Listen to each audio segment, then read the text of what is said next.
Why do so many people live with a quiet sense of dissatisfaction? Why does it feel like something is always missing, even when life looks fine on the outside? Why can a person have a home, a family, a job, health, and still feel empty inside? Dissatisfaction has become so normal that many people think it's just part of their personality. But in reality, it's a spiritual symptom. It shows that something inside the heart is out of order. First, dissatisfaction grows where a person lives by expectations instead of gratitude. We constantly expect others to understand us, support us, agree with us, treat us the way we want. We expect life to follow the script we wrote in our mind, and when reality doesn't match that script, irritation appears. But the problem isn't reality, the problem is our expectations. A grateful heart can be peaceful even with little. A demanding heart stays unhappy even with much. Then, dissatisfaction comes from inner emptiness. When the soul isn't filled with meaning, it starts looking for substitutes. New emotions, new purchases, new attention, new approval. But none of that satisfies for long. A person gets what they wanted, and the emptiness returns. Because real joy doesn't come from the outside. It comes from within. Dissatisfaction is a quiet signal. I don't need more things. I need depth. Next, dissatisfaction appears when we compare ourselves to others. We look at someone else's success, someone else's life, someone else's achievements, and we start measuring our own life by their story. But every person has their own path, their own time, their own measure. What is good for one person may be harmful for another. What is given to you may destroy someone else. Comparison destroys gratitude, and without gratitude, the heart cannot be at peace. There is another reason.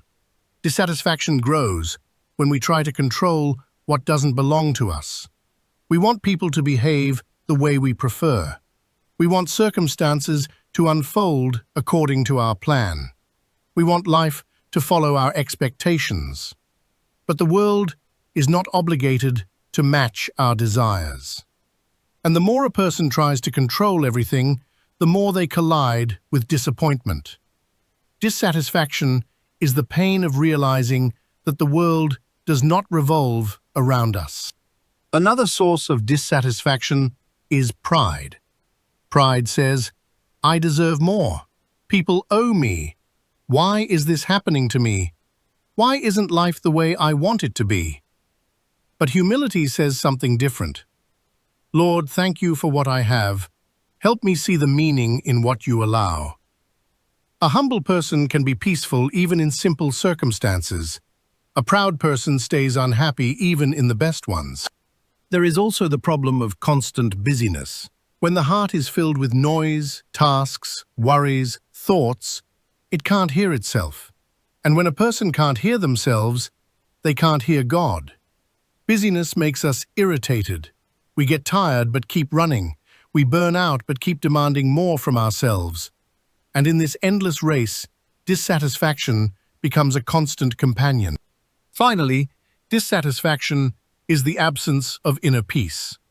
A person can change their job, their city, their surroundings, but if there is no peace in the heart, they will carry their dissatisfaction with them. Peace is not the absence of problems. Peace is the presence of God within the heart. When a person walks with God, they can go through anything without falling apart inside. So how do we overcome constant dissatisfaction? Not by changing the outside, but by changing the inside. Learning to be grateful, even for small things. Learning to accept what we cannot control. Learning to see not only what is missing, but what is given. Learning to pray, not for the world to change, but for the heart to change. Learning to be honest with ourselves, to see where there is pride, where there is fear, where there is emptiness. Dissatisfaction is not a sentence, it is an invitation to depth, to stop living on the surface, to stop searching for happiness outside, to finally hear ourselves and hear God. We live in constant dissatisfaction, not because life is bad, but because the heart has not yet learned to be grateful, humble, and attentive. When a person begins to live deeper, dissatisfaction fades and peace takes its place.